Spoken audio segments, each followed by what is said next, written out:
Hi, everyone. I don't know if you can hear me all that well because right now I've got a fan going like super powerfully. But I am now brushing out this thing and it's going to take me probably about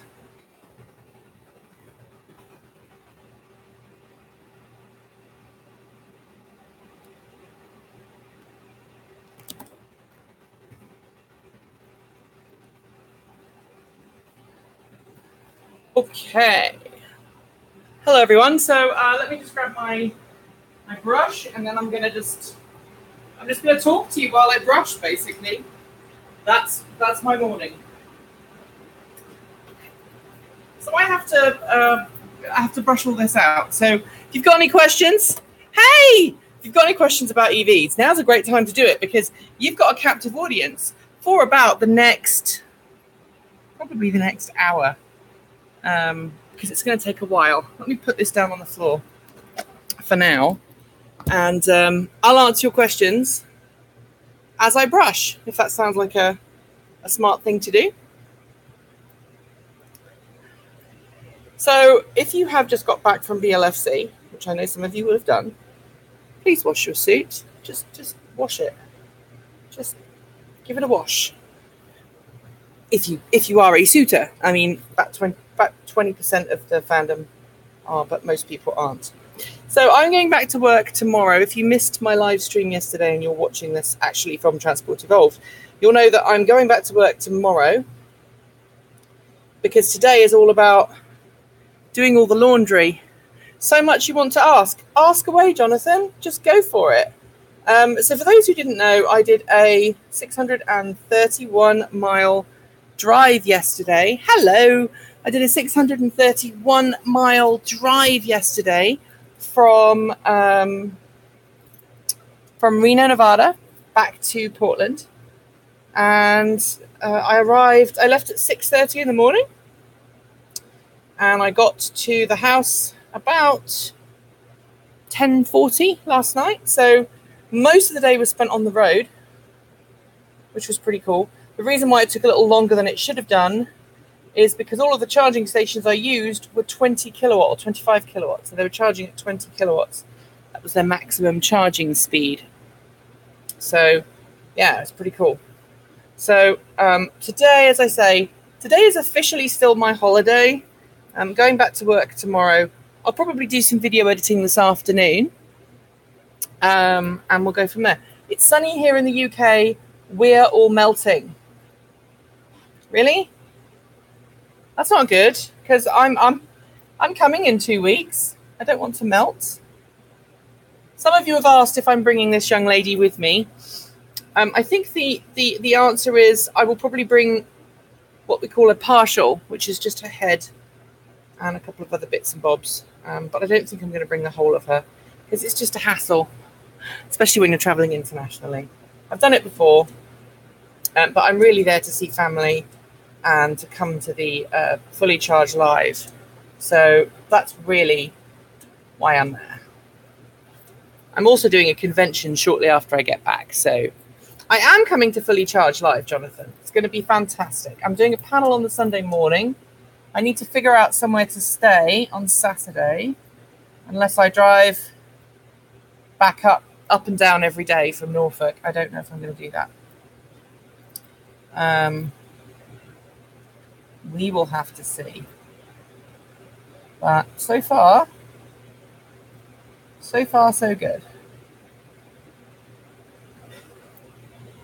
Keep asking those questions.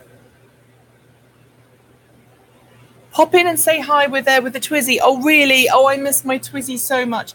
I wish I knew who owned my old Twizy because that had a personalized number plate, and the number plate went with the car when we sold her.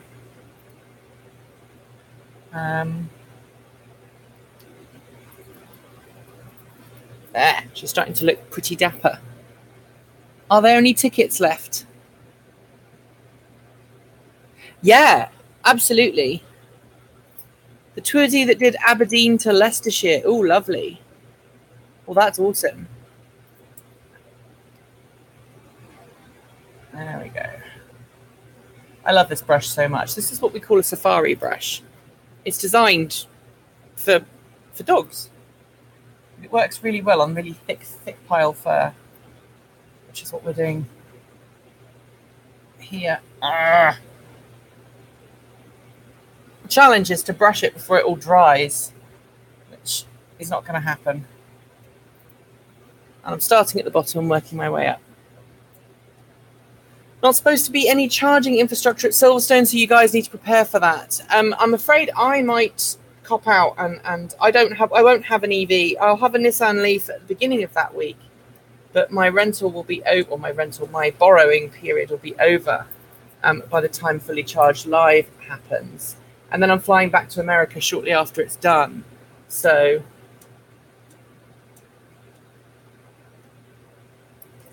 I think it'd be great to have Jeremy Clarkson at Fully Charged Live. I think it would be awesome to get him there. I really do, because I'm a firm believer of getting people in a situation where their minds will be changed by the information that exists, that they're presented with. And I'm one of these people that thinks if you give people enough information, they will change their mind, or they will make the smart choice. I'm all about information. Ugh, it's going to take forever. How many minutes have I been doing this? So I've been live for 6 minutes, and I've got to her knee, her first knee. I haven't even done the other one.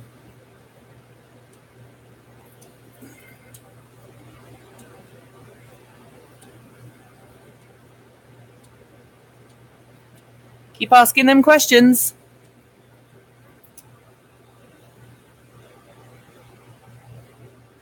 You took James. Oh, it took James 4 days. Oh, yes, that James. Yes. 4 days. Oh, my goodness. That's quite impressive, though. 4 days from... I watched that video. 4 days from Aberdeen to Leicester is pretty darn good, to be honest. Pretty darned good. These spark plugs would overloaded if you tried to change his mind. Maybe. By the way, I apologize if the audio quality is a bit rubbish right now. That is because I have 3 fans going on at the moment. There's a fan on top of this. Then there's 2 fans behind me. And the dishwasher's going. And the washing machine's going. So it's all kind of very... very busy.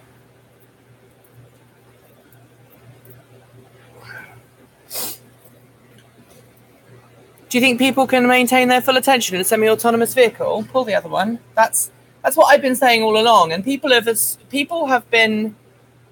I'm with Google on this. I really am. I'm with Waymo on this. I think semi-autonomous is very dangerous as a technology, because it lulls people into a false sense of security. The more fans I have, the better. I like that. Well, it's true in multiple contexts, really.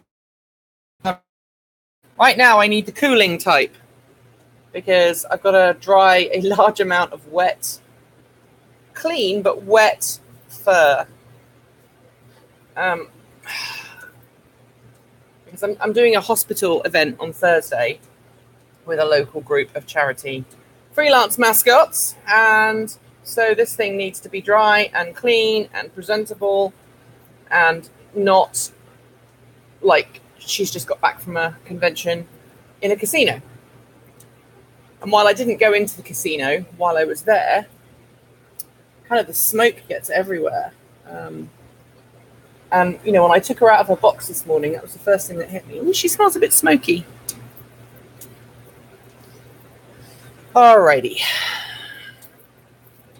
So let's get to that point, and then I will turn around in a minute. So let's start on this one so you can see the difference.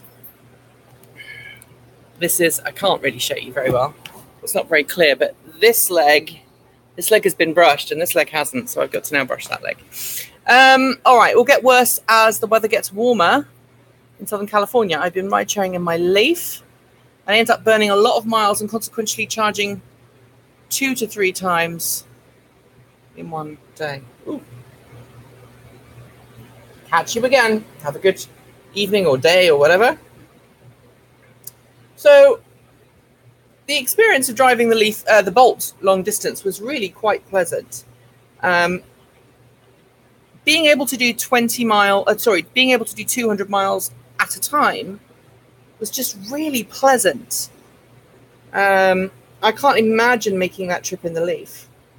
I mean, I suppose we could have done it in the Leaf, but it would have taken us 3 days. So I went in 2 days. I purposely took 2 days to get there because I didn't want to be exhausted when I arrived because I was doing a performance there.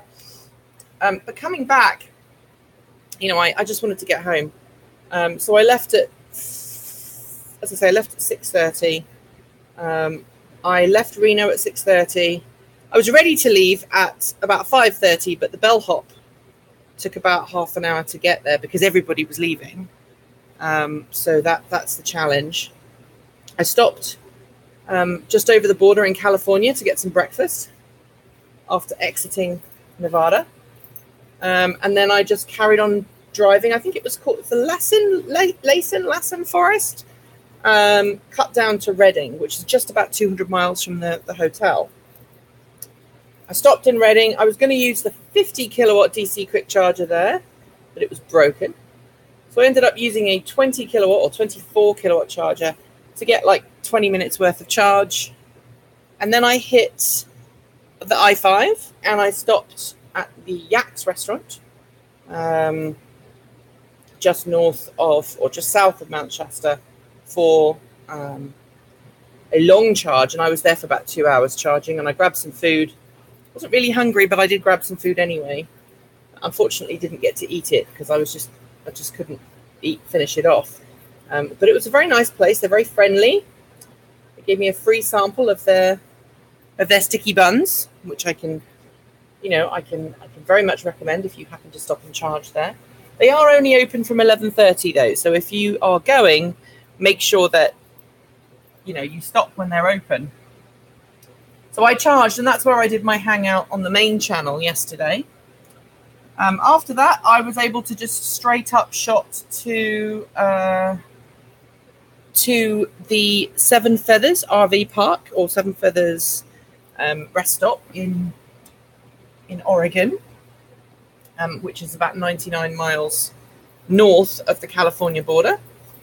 That was my third charging stop, but my second proper charging stop. And I charged there until I got 83%, I think, and I left.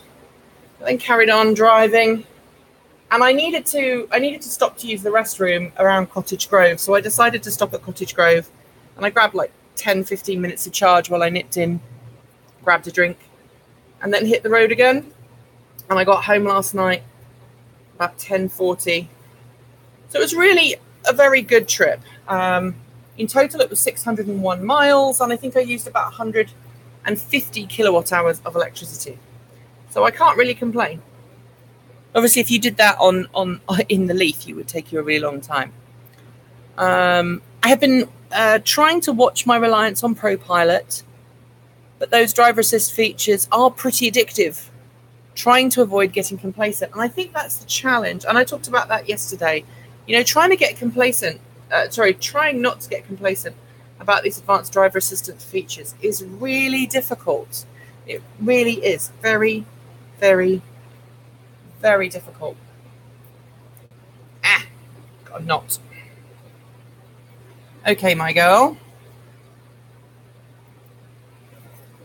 Starting to look better already.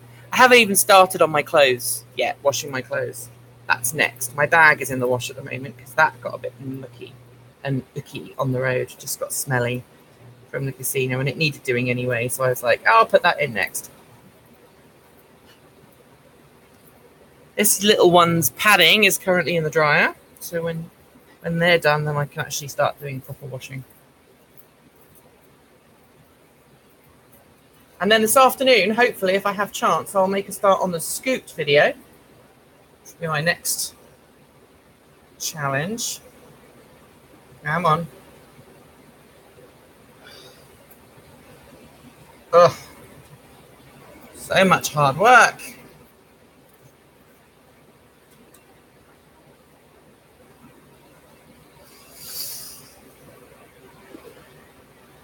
Keep asking me questions.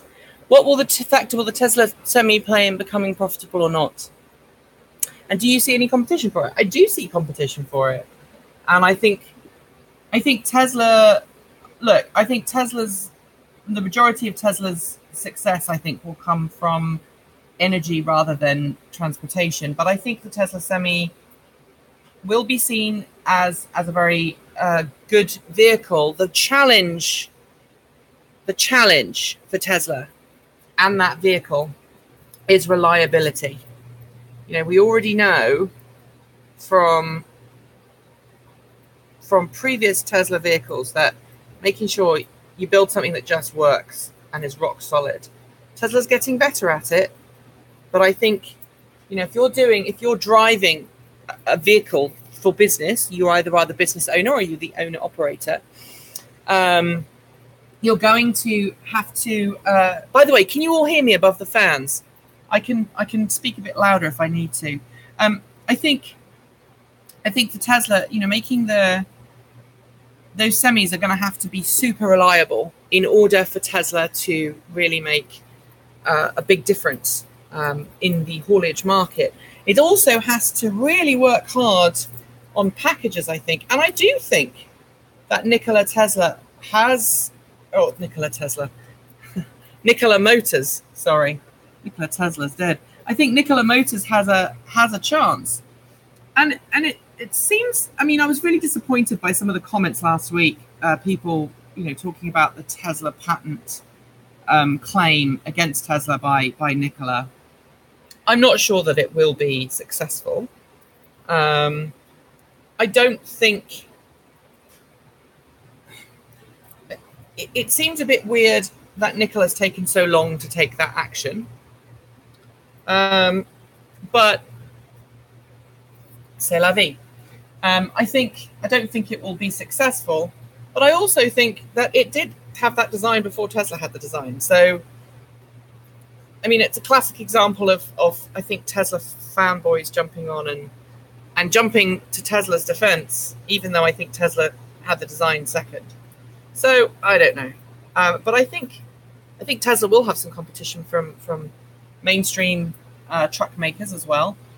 In short haul situations, I think Mercedes-Benz is going to have a really good, you know, the Daimler Fuso trucks. I think that's going to be quite an interesting thing to watch. And I think that's going to be something that will play out over the next few months as, you know, more and more companies come along who want electric vehicles. Obviously, Daimler has a source for batteries, so it doesn't have to worry about them. Tesla has a source for batteries. I think some of these companies that will want to be making electric trucks might find that it's difficult to get hold of the large batteries.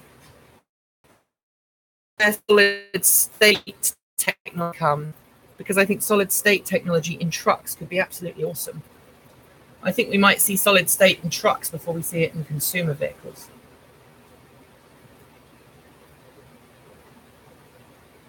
All right.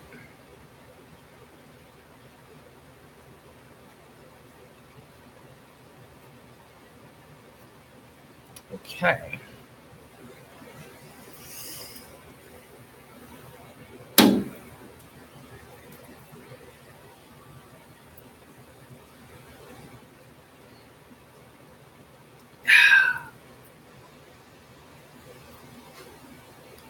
Yeah, as a truck driver, that's a really valid point. As a truck driver, I'm not worried about the reliability of the Tesla truck. I'm worried about the refueling time, and that's a really good point.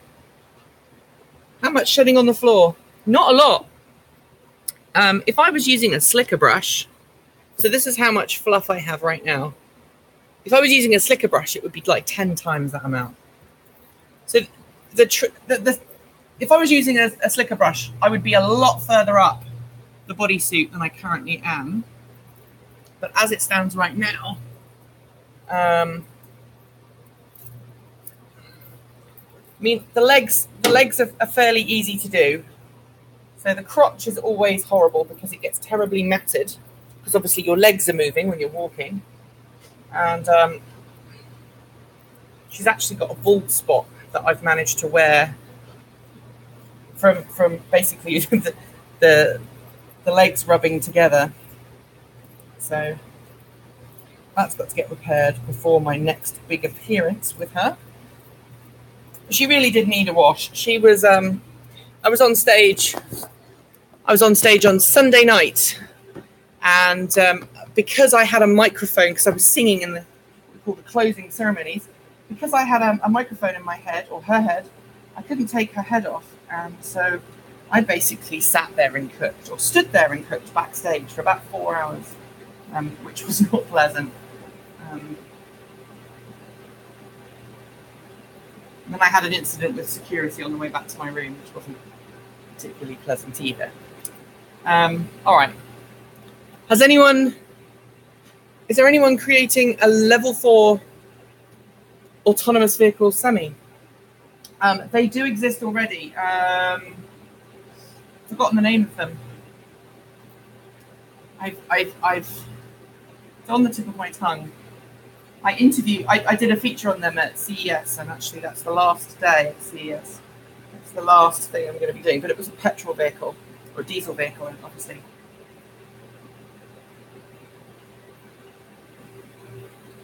Right. Starting to look good, girl. Did I talk about the security incident? I may have missed it yesterday. Okay. Do you want me to tell you about the security? It's got nothing to do with EVs, but this is take 2. So if you're watching take 2, the chances are, you want to just talk to me, and you don't necessarily just want to talk about EVs. So what happened was, so Sunday, final day, one of the folks I was sharing a room with had left because he had to go back to Arizona for work. And the other folks in the room were going to be leaving that afternoon. So I hung around. I did an EV meetup in the morning, Transport Evolved meetup. So thank you to those of you who did actually come to that. And then I went out, and I went out with this thing, and I had some fun on the show floor for like a couple of hours. And then I was originally going to go back to my room, take her off, dry her out a bit, change my Under Armour so that I had a dry set of Under Armour on. And then I was going to go and sing in closing ceremonies. But I kind of lost track of time, which is something that you can do quite easily, especially if people are, stopping and asking for photographs and all that. And so I was out there with a friend, and we ended up watching the charity auction for a bit. And then it was time for me to go and get ready backstage. I took her head off, and I'd been wearing her for about 2 hours at that point. Sort of rehydrated and all that. We did the sound check for the closing ceremonies, and they put a microphone in my head, like a boom mic, so that I can sing. On the Saturday night when we did the musical, I was in just normal human form, and I sung. But for closing ceremonies, I thought it'd be kind of fun if I wore a suit, so I did. So they put this microphone in, radio mic, and when they put a radio mic in the head, you can't take the head off easily because they position it. You also have a battery pack and a transmitter hidden just here. And so we did the show, and it went on really long. They raised $30,000 at BLFC for charity this year. $30,000 in 4 days. So that's a lot of money. Anyway, closing ceremonies went very well, but I was very hot when we finally finished. And after I'd taken the microphone out, I said, I need to get back to my room. I realized I didn't have my key. I must have lost it somewhere along the way. I think what had happened was I'd taken this one's paw off at some point. And when you very often when you're at a convention, I have gloves on underneath. So I have my gloves on, Then I put a card in, and then the paw goes over the top. And so I must have lost the key at some point, not realised, my room key, and my roommates had already left, and they'd already checked out. And so I had to go to security. Now, there's kind of a rule when you're mascotting, when you're doing performance, which is you don't break the magic. So you don't take the head off in public unless you are really, suffering. The idea is that you try and keep the magic so that if there are little kids around and they see a giant dog walking around, some kids go, oh, you're just in a costume. But some kids genuinely think that you are a giant animal. And, you don't want to break the magic. So I went to the front desk and I'm like, hey, of course, I'm back. I've got a head back on. And I said, hey, I've lost my room key and I need to get to my room. And at this point, I've been in this thing for 5 hours, and it's about 130 degrees Fahrenheit inside here. Once it gets, it's thick. It's like wearing a heavy carpet. So I said, I'd need to get to my room pretty quickly. And they said, well, do you have any ID? And I said, no, I don't have any pockets. The only thing I had with me was this little rucksack, and I should have put my wallet in there, admittedly, but I didn't. I just had my phone in there. And they said, well, we can't give another key unless you've got ID. And I said, well, my ID is in my room. They said, well, you need your ID. So they called security. Security came along and they explained the situation to security. And security said to me, well, have you tried lost property? And I said, no. I said, no, it's not there. My wallet is upstairs. They said, well, have you tried lost property? And I said, no. You need to listen to me. I am hot. I need you to get me upstairs. And they're like, well, you can't do it without an ID. And I said, and I'm afraid at that point I did yell. I said, I am very hot. It is 130 degrees in here. I need to get to my room. My ID is in my room. I can prove I am who I say I am if you let me into my room. And they said, well, there's no need to get angry. Calm down. You don't make things difficult for yourself. You know what happens if you make it difficult. Now, I should point out at this point that the security for the casino and the hotel are different from the convention security. And convention security were great, but the hotel security at that point, they were being a bit dippy. They finally got me upstairs. They were extremely rude to me and a bit threatening. And at this point, I'm beyond, beyond caring. So they get me upstairs. I go into my room and I look for my wallet, but it's not in my purse. It's not my bag. And it's because earlier on that day, I'd gone to buy something in the dealer's den. And I'd put my wallet back in my hoodie that I was wearing. So it took me a while to realize and find it. They were really grumpy and aggressive because they said, you just got to go in, grab your stuff and put your ID and then come out immediately. Well, I had to find it. And when we went in, I said, I'm afraid I'm going to take my head off first. So I went in, got my head off, unzipped her because I found my stuff, found my ID. They didn't apologize. They just disappeared. And that was the only negative experience I had. And it's there's always somebody who tries to make your experience a bit rubbish. I did apologize, said, look, I'm sorry I lost my temper with you, but you weren't listening. And I was getting really, really hot. You were telling me to look somewhere where I knew the thing wasn't. So anyway, it all's well that ends well. This one was a hit, which is good. The other one was a hit. My boy Chimmy.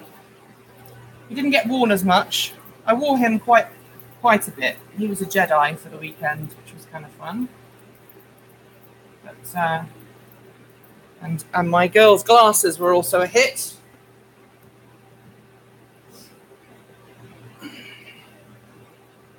She's not been Her glasses were a hit because her glasses now come off. I had to modify those a couple of weeks ago. It's a side project at the weekend. Magnetic glasses. See? Anyway. So, now, question. Somebody had... Did you see Tesla creating an EV trailer with a battery? Do you see Tesla creating an EV trailer with a battery pack? I don't know.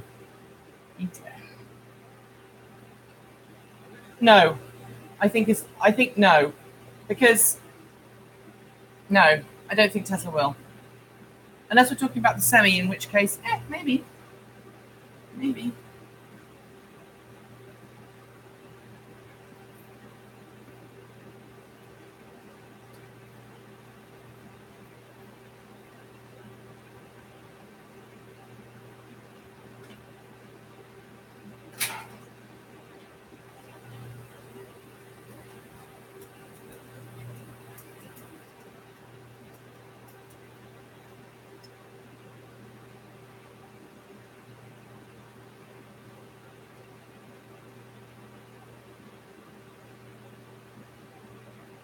All right, we had a loose thread there. I just had to get rid of.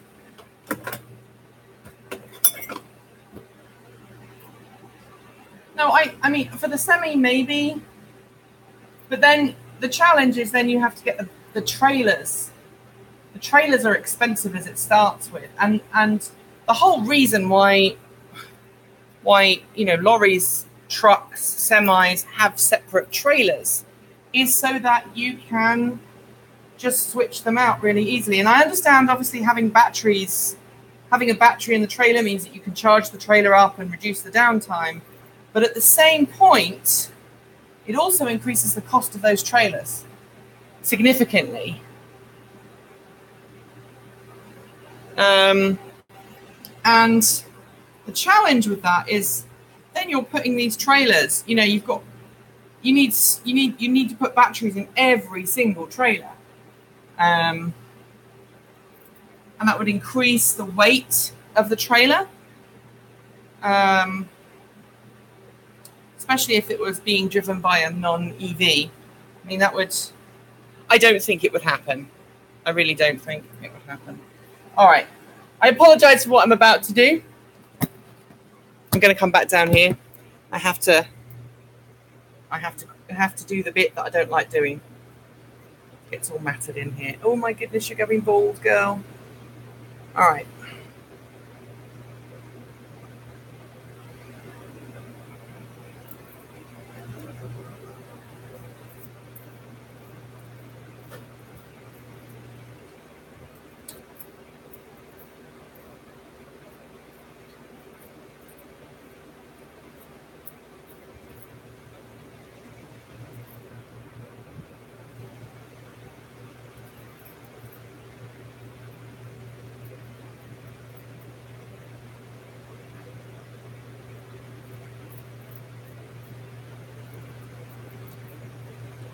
Go.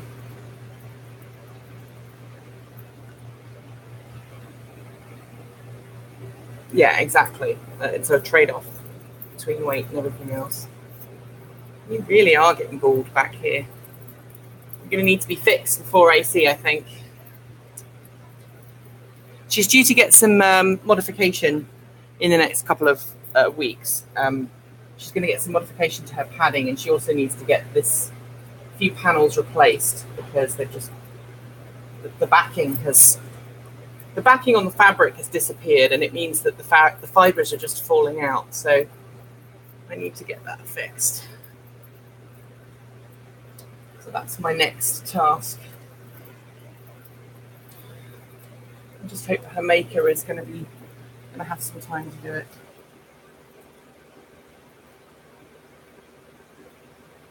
She's going to have to be she's going to be taken completely apart to repair that section and put the new padding in. So 2 live streams in a row, Nikki. You're really spoiling it. I mean, I suppose I'm just used to. I don't want to not give people content, but at the same point, I'm coming back to work tomorrow, hopefully. So. That's my goal. All right, how are we doing?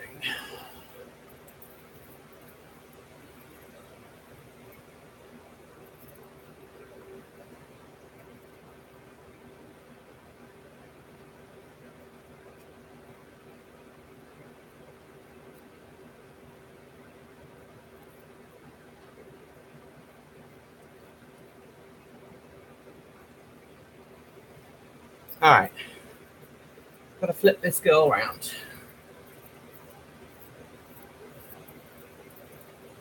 All right.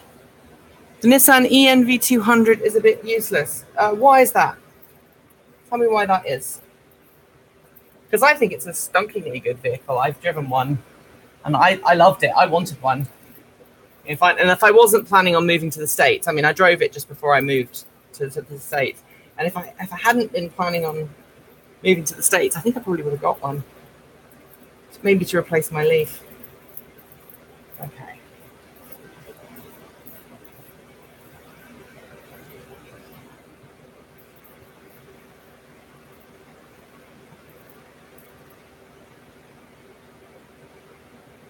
So this is my fur pile right now.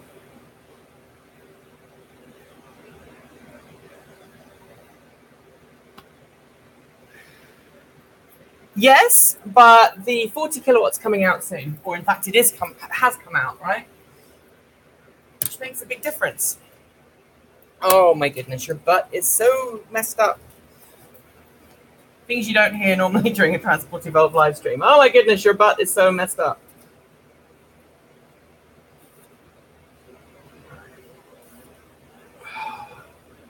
Well, I really hope your maker has some of this fur left, because you're going to need quite a lot of repair. She's just over a year old, but she gets worn a lot.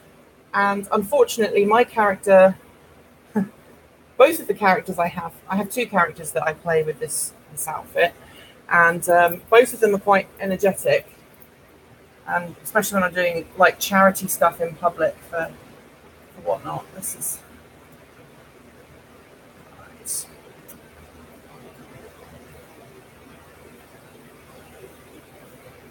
Luckily, though, her bald spot is right there, and her tail. This is where her tail attaches. So generally, you can't see it. So that's not too bad.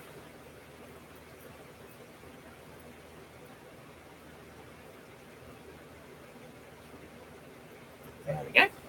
Now, we're not PC talk about her butt. There we go.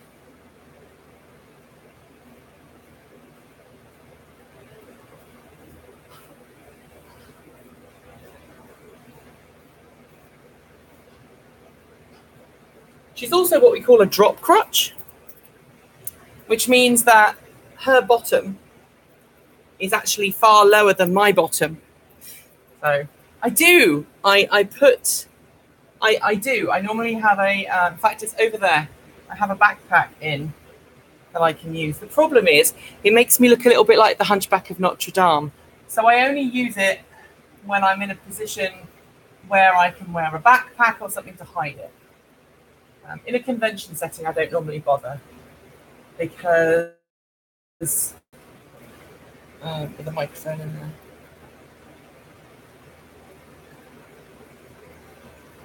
Well, there was plenty of water backstage, and it was very easy for me to just move the microphone out of the way backstage, because it doesn't really matter if you're playing inside the head backstage, trying to get myself hydrated.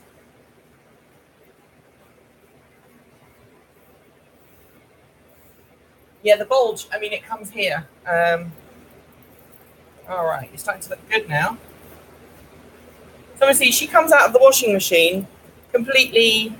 When she comes out of the washing machine, like anything else that's really furry, all of the fibers are all jumbled up and tangled up, and so the task is, you have to make sure when you brush it that all the fibers. I could probably shift this up, and you can see, because I'm now at this level, you can see it really clearly here. All these fibers they're all completely higgledy-piggledy. So what I have to do is tease out any of the knots Hope I don't pull out too much fur in the process. And carry on brushing.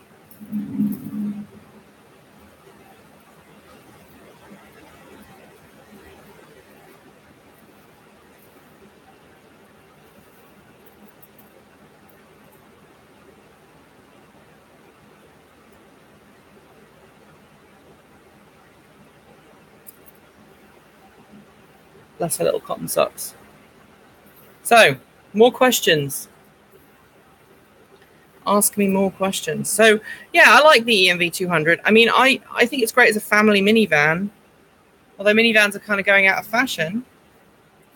But it was perfect for me because, I mean, my border collie has severe arthritis, and he can't, not this one, the real one. Sorry, Queenie, you're not real. My real border collie has arthritis, and he struggles to get in and out of vehicles. And when we had the EMV 200, he loved it because he could step into the back of it. Seriously, just step into the back of it. It was lovely. Alrighty. It's 10:38. I've been brushing. So I've been brushing for an hour, nearly 40 minutes. So yeah, not quite an hour. I've been brushing for 40 minutes, and I've only got to her massive hips, which are always. Sorry, had to say this before my EMV 200. I'm surprised Tesla aren't focusing on smaller box vans. I know they would be absolutely monumental, but of course Elon needs to go. I mean, Tesla is driven really by what makes them a lot of money. And Tesla is an American company, and so it has to. I guess it's focusing on the American market, and I agree with you.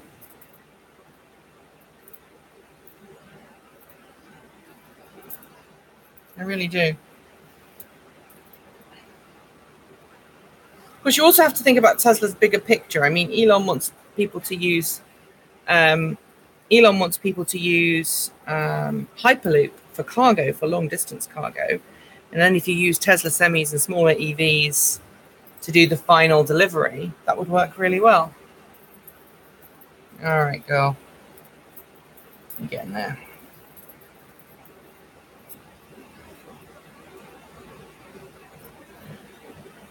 There we are.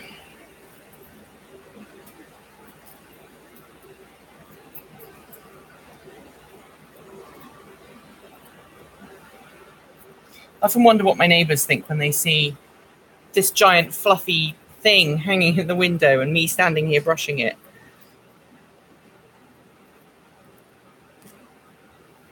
Because when she's not being dried, she lives in my closet.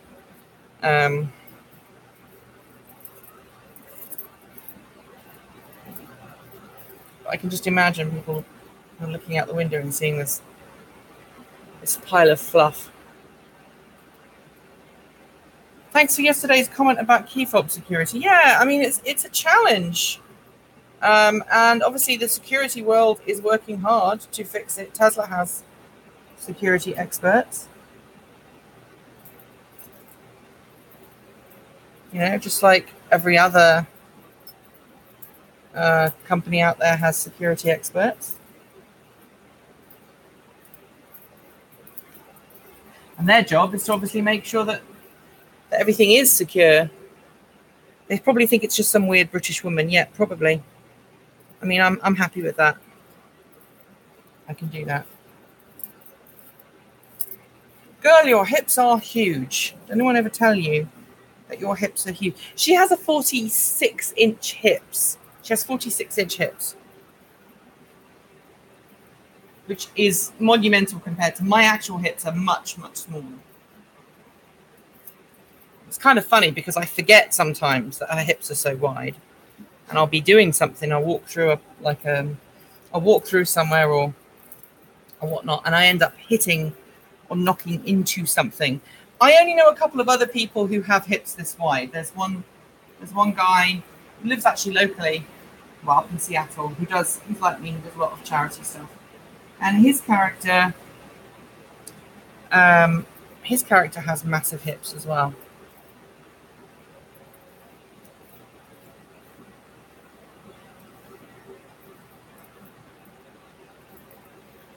And I think my goal, I mean, I'm trying to lose weight at the moment. My goal when I lose some weight is to get what we call V2, which would be the second version of this outfit. Get V2 made. And V2, I think V2 is going to be the same physical size, but I'm hoping that obviously more of it will be padding and less of it will be me. That's my goal. There goes the dryer.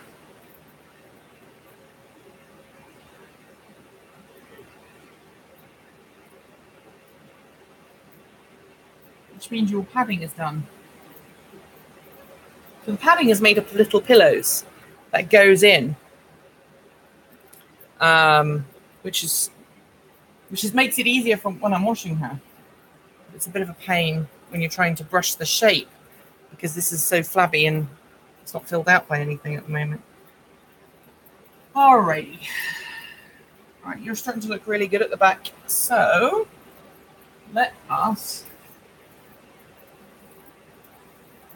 spin you around again. And we'll work on your front a little bit more.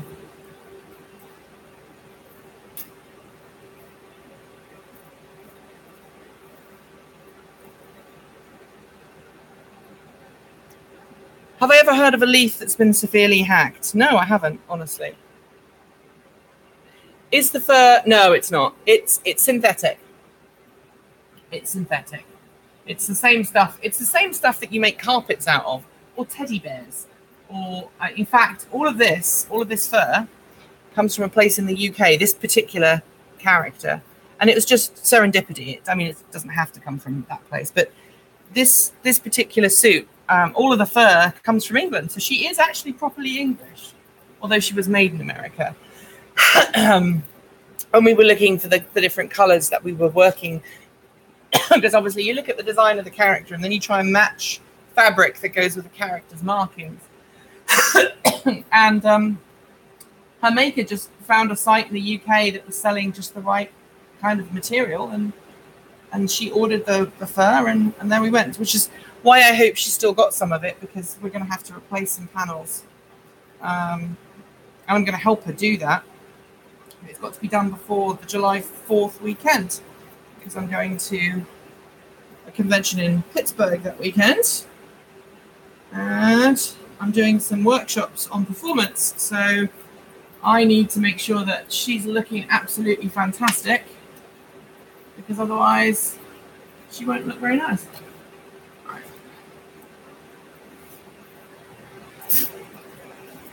Hiding the magic, breaking the magic a bit there. Let's zip her back up.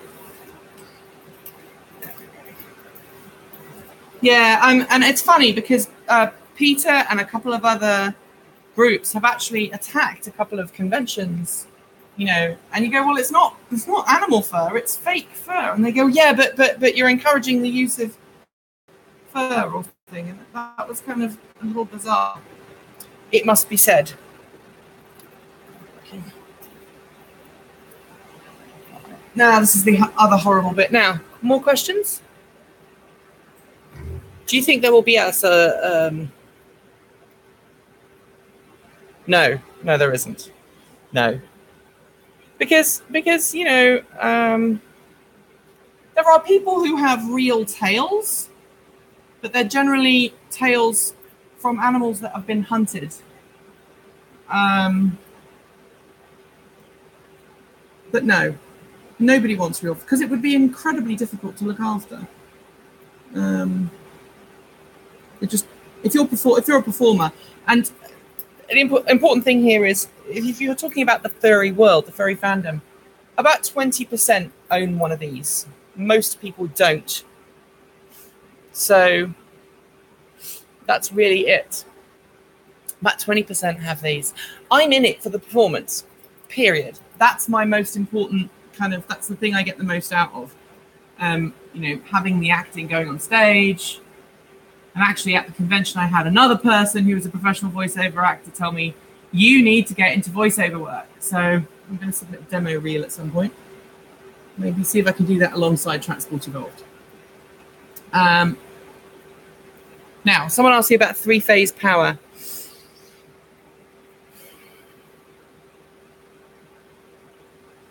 Here's a question. Do you think that there will be a solution to the lack of widespread three-phase power in the UK? I don't know. All right, so three-phase power, it depends where you live, because in some parts of the country, if you've got like a small holding or something, three-phase is actually quite common. But I don't think it's going to be common in houses because it would require so much rewiring of the street. Most houses, most streets in the UK actually have three-phase power on the street. Different houses will be on different phases. It's why sometimes if there's a power cut, some houses will have power and some houses won't. But I can't see that being sort of resolved from that point onwards. All right, so question. Hay fever, yeah, I'm suffering. I have had some medication this morning and it's kicking in, but also, I mean, obviously there's just a little bit of fluff flying around here, which does kind of not help a huge amount. All right, next question. I'm curious, Nikki, how did you get into wearing costumes as well as car reporting? It's an odd mix. How did you get into it? So, okay. So for those who don't know, my car stuff goes back. I've always been interested in cars. Like even as a kid, I was interested in cars. But I grew up in a family with no car. We sold our last car. The family sold their last car when I was 3. So I grew up in a household with no car at all. My mum hates cars. She doesn't want to drive. She did try. She ended up, my dad told her she wasn't doing something right, and she got out and said, right, that's it, I'm never driving.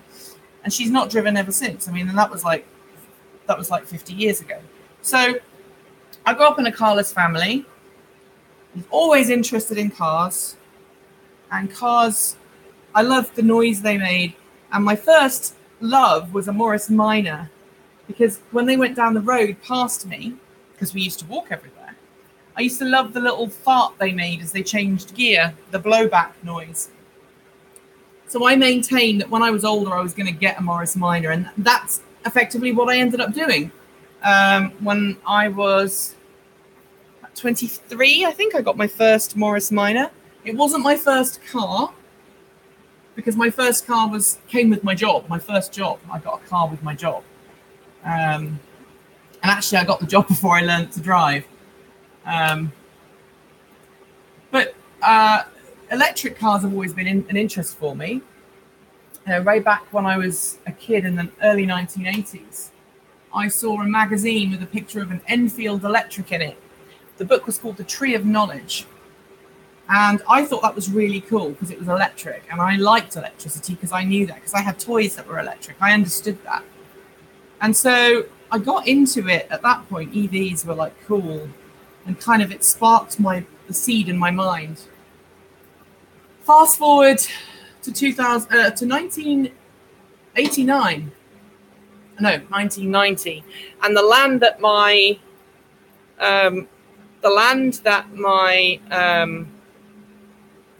dad, the cows that my dad was paid to look after, the land they grazed on was flooded with salt water really badly. And he lost his job because the farmer couldn't afford to feed the cows on silage until the grass recovered. And so at that point, my whole childhood kind of just stopped point blank. It would have been 92 because I was 11. We moved from this little village in Suffolk, just on the Suffolk-Norfolk border, to Norfolk. And at that point, I was like, well, why did that happen? And I realized, climate change and all of that way back then. And again, that just sat in my head and just sat in my mind. Fast forward a few more years when I graduated, left high school, and went to music college. Now, I played music.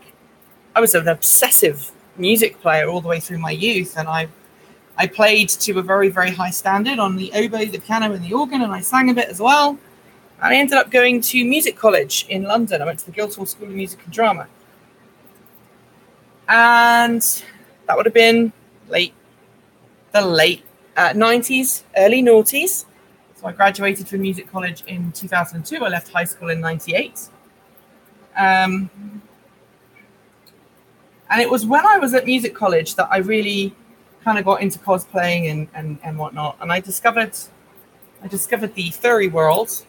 And I was always fascinated by stories like Winnie the Pooh and Brer Rabbit, which I grew up with, Robin Hood, The Jungle Book. I remember seeing The Jungle Book at the theatre when I was a kid. My sister took me one of my sisters took me because she was on a date. She wanted to go and watch The Jungle Book, and she was 18, and she didn't want to go and watch The Jungle Book without a child. So she took me and her boyfriend, who is now her husband of 25 years or longer, 30 years. She took him and me to see The Jungle Book. And so I was always absolutely transfixed with the ideas of animals walking and talking and, what if? And that is kind of the heart of the anthropomorphic world. If you like animals that, like the idea that animals could walk and talk like Zootopia, then you might be a furry or a fan of anthro arts. And at that point, I was just interested in the stories more than anything. And I guess I kind of lurked for the best part of 20 years.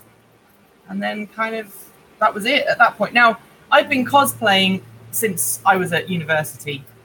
One of the very first cosplays I did was as Trinity from The Matrix when I was a lot thinner. I did that. And shortly after I graduated, I did it again for children in need. One of the schools I was teaching in had a Children in Need Day where everyone got dressed up, including the teachers. And I went to work that day dressed as Trinity from The Matrix, complete with the glasses and the boots and everything else. And it was great. I had a great fun time. And the kids thought it was beautiful because I actually talked to them as Carrie Ann Moss. I didn't use my voice all day. I did like a Carrie Ann Moss voice all day. And, when I went to music college, I basically had to choose between drama and music. And I chose music because that was the thing I felt I was the best at. But actually, I would have loved to have gone into acting and doing acting more. And that's essentially where I ended up with performance and doing, improvisation and stuff like that. I mean, I did drama at school. So, this is where I've got into. And this actually is therapeutic for me because it helps me express traits that I necessarily wouldn't want expressed, say, in Transport Evolved. So this character here, Queenie, is obnoxious to the extreme. She's a know-it-all, posh, the type of her. She is modelled on every lord and lady that I've ever met. Not in a nasty way, just in a kind of a fond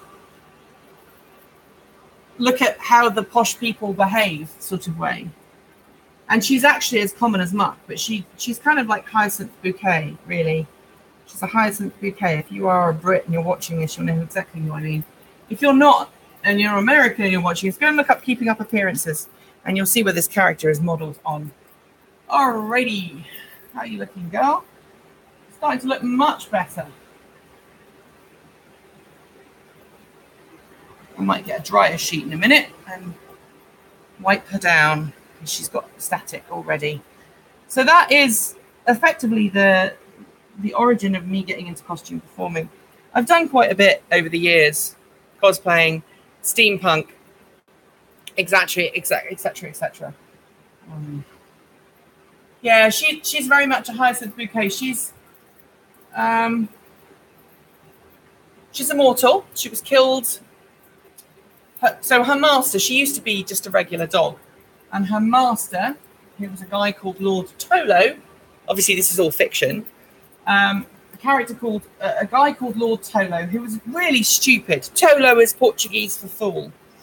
And he lived in the 19th century in a steampunk world. And he liked to go hunting with his blunderbuss. And he had his beloved, whose name was Christina. And he shot her by accident one day while hunting with his blunderbuss. And the bouquet residence, the lady of the house speaking. I can't do it very well. That's kind of a Queenie version. Anyway, so Christina was shot, and Tolo went into the pit of despair. And him being a mad scientist, steampunk aristocrat living in Scotland, decided what he was going to do was he was going to try and devote his life to saving his wife. So he built a time ship, steam-powered time ship. And he spent the next 10 years or so trying to go back in time to save Christina from being killed. But every time he tried, something else happened that resulted in her death. It was like fate was telling him, nope, she is going to die now. That's done. And so he'd always had dogs, but in an attempt to, to make his life better, he had a character. Please stick to cleaner and greener. Well, look, this is Transport Evolved Take 2, okay? This is behind the scenes. This is behind the scenes of me. Anyway, watch the main channel. If you don't want to do this bit, watch the main channel. So anyway, we had this character who had lost his beloved, and he decided, after the failure of the time machine, that he would go on this journey around the world. And he traveled for many years exploring. And remember, this is a steampunk universe, so weird things can happen in it. And he discovered this very strange voodoo artifact and voodoo magic on his travels. He spent time with the people that held that, learning about it and trying to understand. He learned that he could use this voodoo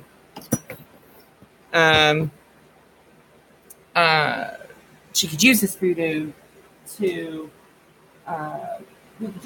try and bring his wife back. And so he tried and failed. It was about this time that he had Queenie come along as a pup. Now, Queenie was just a pup, and he called her Queenie because Queenie is, and that's all the fur that I've brushed out, so I'm not too worried about that. That's pretty good. And Queenie was just a pup, just a regular dog, and he'd always liked border collies because of their intelligence, and he thought that he could use her as a retriever. Now, border collies, I'll give you a demonstration here. These dogs are good at retrieving, but these dogs are good at herding. He thought he could make the herder a retriever. I mean, my dog is pretty good at my dog is pretty good at retrieving. So he would go hunting in the forest for deers, in between trying to bring Christina back from the dead, essentially as an animated corpse. Think Frankenstein. Every time he tried, it didn't work. He went hunting with Queenie, and expected her as a pup to go and fetch the deer, which is stupid because deer are much bigger than she is, and it never ended well. But one day he was out hunting. He thought he saw a deer, shot the deer, but actually shot Queenie instead. Shot her through the heart, and then shot the deer as well. Absolutely devastated that his dog Queenie was dying. He rushed back to his laboratory in his Scottish mansion, brought her down to the laboratory, and figured out a way of keeping her alive, pumping her blood mechanically. In the interim, he also managed to get the deer back and discovered that while the deer was now dead, the heart was fine. So he got some ice from his ice house, and he kept the deer cold, and he kept Queenie cold, and he figured out a way of putting the deer's heart into his dog's body. He figured that he would use his voodoo magic to try to bring his dog back to life. This is a really crazy story, and I love the fact that you're all listening. At this point, he manages to bring Queenie back to life, but the side effect of the voodoo magic means that she can't die ever. She's now immortal. And she's also imbued with intelligence greater than she originally had. As part of the reanimation process, Tolo can't fit the deer's heart inside Queenie's body. So he builds a chamber, a round brass chamber, into which the heart is placed. And so her new heart, stitched up weirdly, is inside a brass chamber. It's a little bit Iron Man with a glass portal. Yeah, it's very steampunk. Queenie is alive. She slowly, over the next few weeks, starts to become incredibly intelligent and realizes that Tolo is a complete and utter nincompoop, completely incompetent, just cannot do anything. And she hides her intelligence from him, but starts to get to a point where she realizes that she has to flee. And fearing what is going to happen, she borrows his time machine, his time ship, his steam-powered airship that can travel through time. She borrows it, and she makes off into the distance. Now, the whole Queenie Octavia Christina Deerheart, that name, I wanted something that was really stupidly ostentatious, that nobody else in the fandom would ever come across this name. And so there are other characters that have Queenie in the name, but there's no other stupidly long name like this. And the naming comes from thus. Queenie was the name that she was given as a pup because Tolo, being the 19th century, was a staunch supporter or a staunch fan of Queen Victoria. Octavia was because she was the 8th of her litter. She was the runt. So she was the one that nobody else wanted, which is why she ended up with Tolo. And she assumed that name after she gained intelligence. Christina, obviously, is the name of Tolo's dear departed wife. Her name as well, because she would always run to him when he woke, even before she gained intelligence. So that's where the Christina comes from, Queenie Octavia Christina Deerheart. And the Deerheart is an assumed name that she invented for herself because she has a deer's heart. And to begin with, it was spelt Deerheart, Deer Heart. But over her travels throughout time, that morphed into Hart, which is the Old English spelling for deer. And what she doesn't realize is that it was on one of her trips through time and space, someone called her, someone spelt it Hart as a joke, because when she's around, people tend to go, oh, dear, because she is just this insufferable, stuck-up idiot who tries to step in and save the day. She's got a very kind heart, but she always screws up. She always doesn't quite get what's going on. And so she borrows things from people intending to give them back, but she can't really control the ship properly. And so every time she travels it to one point in time or other, she doesn't quite get back to where she needs to be. It's a bit like Doctor Who. And in that universe, she has met the Doctor. She hates him. She kind of suffers him. And she's got other characters that she's met through fictional worlds that she's met and she likes or doesn't like. Her nemesis is a character called Captain Boons, who is played by a local cosplayer up in Washington.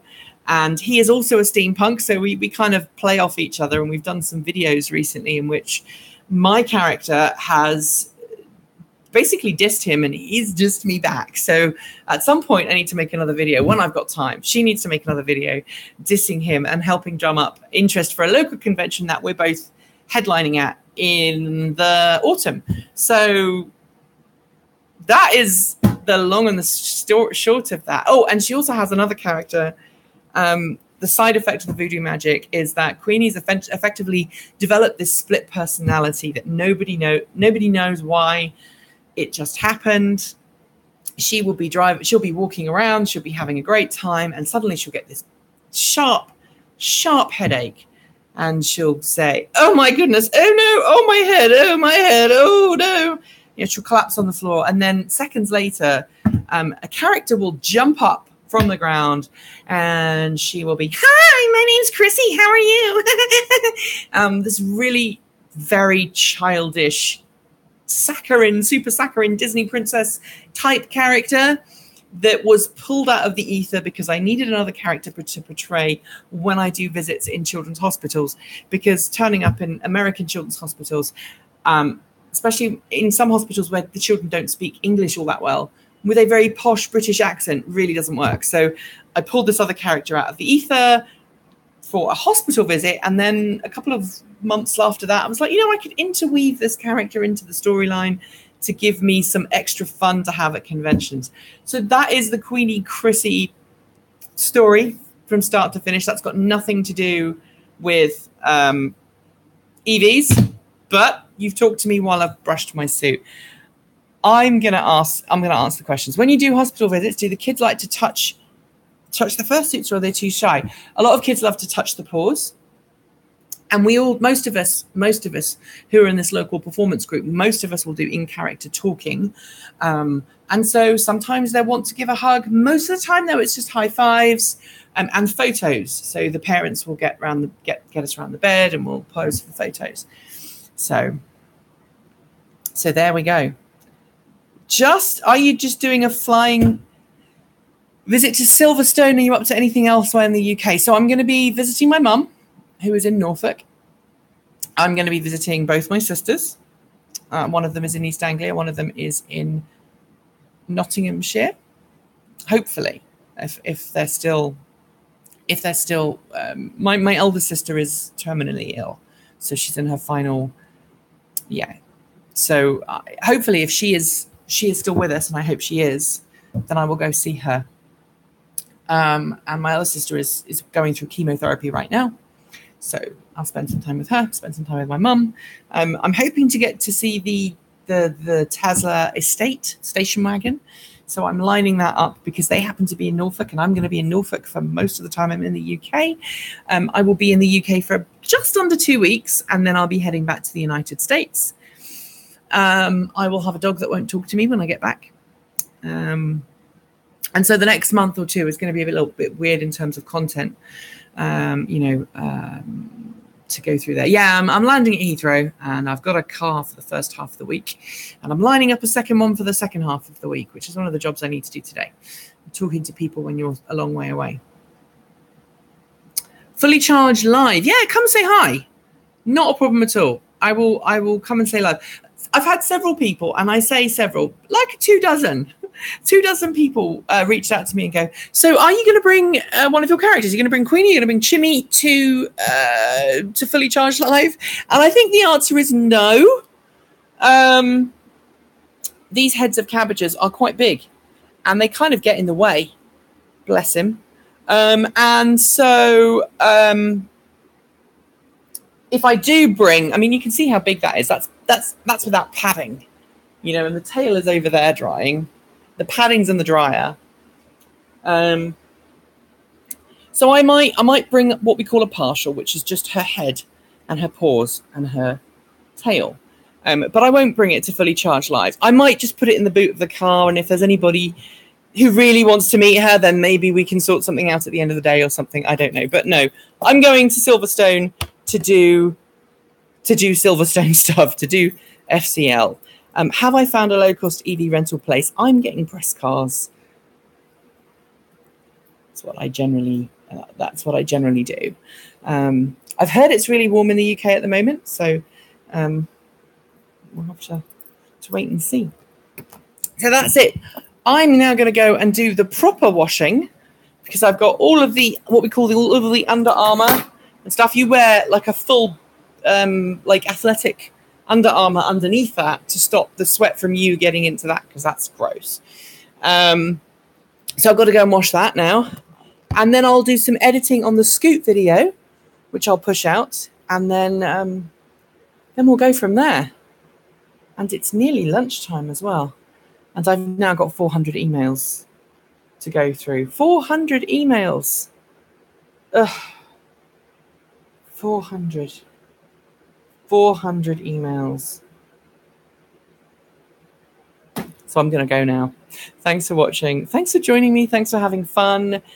If you're not already subscribed to Take Two, subscribe to Take Two, share Take Two. It's a bit fun.